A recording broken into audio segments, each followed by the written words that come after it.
All right, RxMuscle fans, this is Dave Palumbo here at the Windsor Astorias Hotel in Rio de Janeiro, Brazil. We are here and we're going to be showing you all the fun stuff we got here in Brazil to do.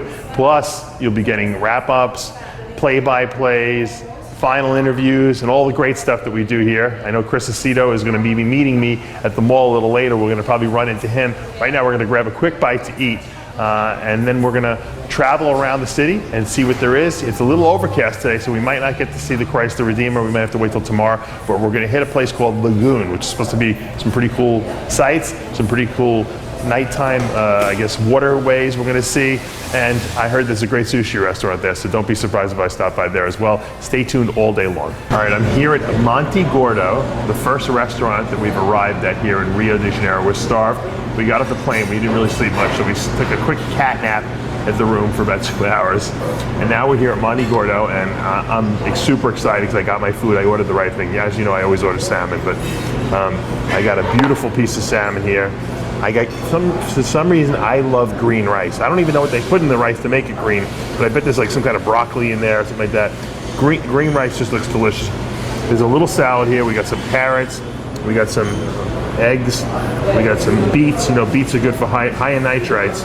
Beets will go some nitric oxide release. I might get a good pump from this. And a little homemade potato salad on here. Look at that. And they have some very unique cauliflower that I've never seen. This is like a very different type of cauliflower. Now I forgot how good the vegetables are here. When I went to see John of God last year, I was eating a lot of this on a regular basis. This is a crazy healthy meal, and it looks like it might actually fill me up too. And I have a little olive oil, or as they call it here, aceto de oliva. I'm going to put a little bit on top of my salmon here and my rice. And I got a beautiful, beautiful Dave Palumbo meal. High protein, good quality, good omega-3 fats in the salmon. I have the olive oil for my monounsaturated fats. I got a little carbs here with the rice. And I got some vegetables, a little alkalizing vegetables. So I'm going to eat and enjoy and hopefully take you on more adventures here in Rio de Janeiro. Stay tuned.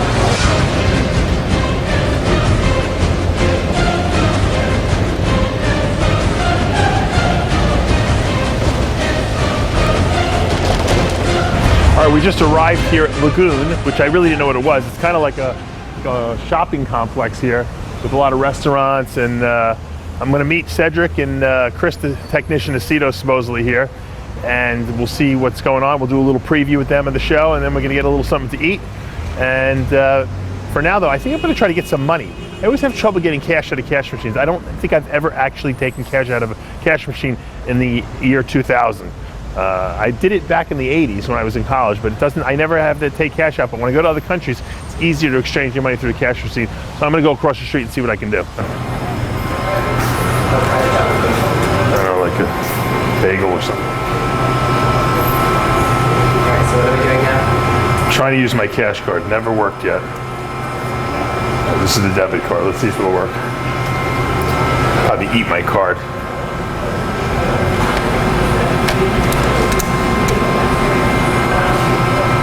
Okay. Too bad I don't speak English. I don't know what they're saying.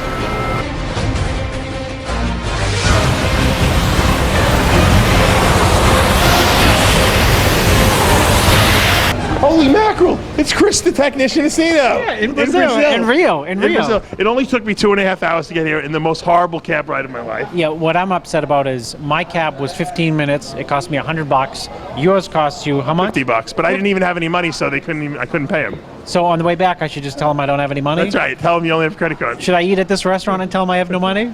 But let the Django tell them. Yeah, I went to lunch with Cedric, and I had this octopus dish, which was absolutely fantastic. I walked in, and I saw people eating it, and I said, I want what they're having. Cedric doesn't eat seafood, though, right? You know, he had an ice cream sundae for his main meal. That was his main meal? Let's get Cedric, come over here for a second. It's Cedric McMillan in Rio de Janeiro. What are you eating? What are you eating? What? Are those protein peanuts? Sweet and soft. Is that a country mix? Sweet and salty. I got it from the airport. Oh, you got it from the airport. This is my emergency when you run out of meals waiting on Dave Palumbo. Is it true that you eat junk food and you feel that it fills you out better in the off season? This is him trying to start stuff. Chris told me, right? Chris, you told me, quote, ice cream sundae before. For your main meal. Yes, I did eat an ice cream sundae. Because you're in alligator mode, right? Yeah, you got to eat everything. So explain what you want. Oh, this is your secret power. I'm not allowed to go over that? Yeah, it's secret. All right. You see what he's doing, right? I'm trying to be cool. You know, I understand with the traffic situation out here, why you missed the competitors meeting last year. I totally do. You do? I get it.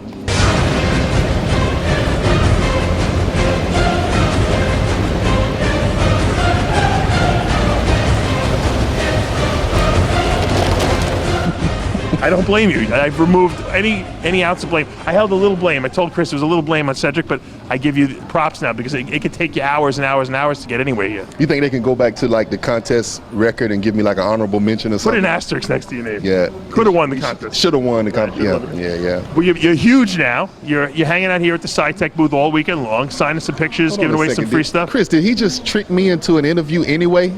That's what I do. I'm the master of manipulation. Don't you know that? Okay, go ahead. Damn, he got me again. You were in Moscow a few weeks ago, or 2 weeks ago, I think it was, posing up on the stage. I hear you brought down the crowd. I heard they gave you a standing ovation. Is that true? Yeah, honestly, when I got to Moscow, you know, the promoter of the show, he said, you know, you have a lot of fans here, you know, and I never really like to use the term, my fans, I have fans, you know, just, I know there are fans of the sport and maybe some people that like me and appreciate what I do, you know, but when I got there and I got to the little expo that they had, and it was absolutely amazing, you know, the way the people, how nice they were, and you know, so happy to see me. So it's a real humbling thing for me because, like I said, man, I'm just from South Carolina, you know what I'm saying? And I ain't supposed to be nothing special, you know, and here I am on the other side of the world. People, you know, they can't even speak English and they know my name. So I really appreciate having, you know, that type of opportunity, you know. So I appreciate all the positive energy and everything that people, you know, bring. So it really makes me feel good, you know. Yeah, all right, give me just before I let you go, give me the puppeteer pose. Give the camera the puppeteer pose. Like, I'll hold the thing. Give me I'll eat a couple of these. This trail mix. I'll eat your trail mix. All right, the puppeteer pose. So what he's calling the puppeteer pose is something that I did in FIBO. It kind of matched the music that I had at the FIBO show that I won. So anyway, it was turning to the side, and he always wants to try to name my poses, but really a lot of the poses are just an alternate of a mandatory pose. So this was kind of alternate of a side chest. So I come here and I use my fingers like, you know, a puppeteer's hand to raise this hand, and then I do this to control the contraction of this muscle, and then I flex my arm like this, right? So that's what the puppeteer pose. Do the whole thing. Do it in completion. Okay. If I can remember. Yeah. So I come down like this and I do this. I love it.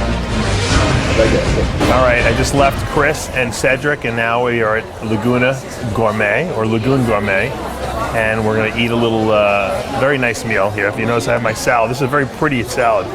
It's the Italian salad, I believe. They got some nice greens and some little plum tomatoes. And then they got the fresh mozzarella with the beef stone. I don't know if these are beef stone or whatever tomatoes, but they're nice sliced tomatoes. Get a little drizzled olive oil on here, and I'm going to taste this because this looks really good.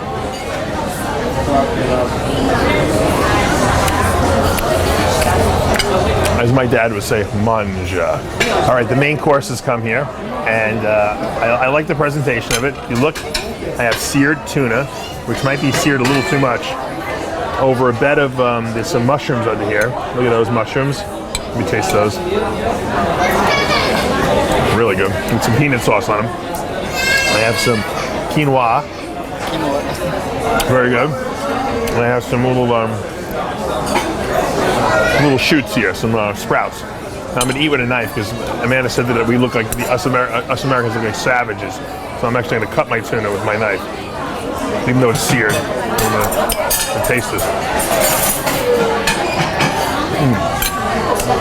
You know how you know it's seared? Because it's still cold in the middle, and that is delicious. I'm gonna taste a little of this quinoa. Now this is a great dish. The only problem is when I'm done eating it, I'll probably be starved. but that's par for the course of any place you go outside the U.S. So far today has been a very successful day, even though the weather stunk. We didn't get to go see Christ the Redeemer, which we might do tomorrow. We did make it down to the beach here. We're right by Ipanema Beach, and we'll probably come back here on Sunday as well.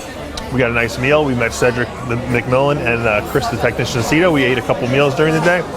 And now we're gonna go back and edit some videos so you guys have something to watch. So thanks for joining me on this little journey, and I'll be in touch when we get back to the hotel. All right, we're back from this day. It was a very, very long day. We took almost a 3-hour cab ride to meet Chris Aceto. The way back a lot faster, thank God. The weather seems to have cleared up, so maybe for tomorrow we'll get some good sightseeing in. But you guys got a chance. I know you guys like to watch me eat, so you got a chance to see a couple meals. You got to see a little country wisdom from Cedric McMillan. And you know, you might have learned a thing or two from Chris the technician Aceto. So stay tuned all weekend long. Coming up next is the preview of the IFBB Arnold Classic Brazil. And then on Saturday, you'll have our live play-by-play, wrap-ups, and winner interviews. And you'll get it only, as you always do, only on RxMuscle.com. I can't be giving out all my damn. Now I guarantee you know how many people will be doing a puppeteer pose? Yeah. Thank you. I'll bet you not more than one person says, he hit the puppeteer. Yeah.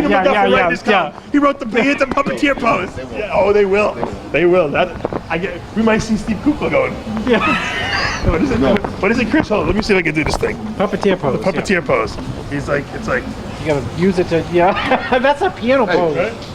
You can't do nothing magical with this hand because this is the dumb hand. Oh, this is the dumb hand. You gotta just let it be limp. All right, limp.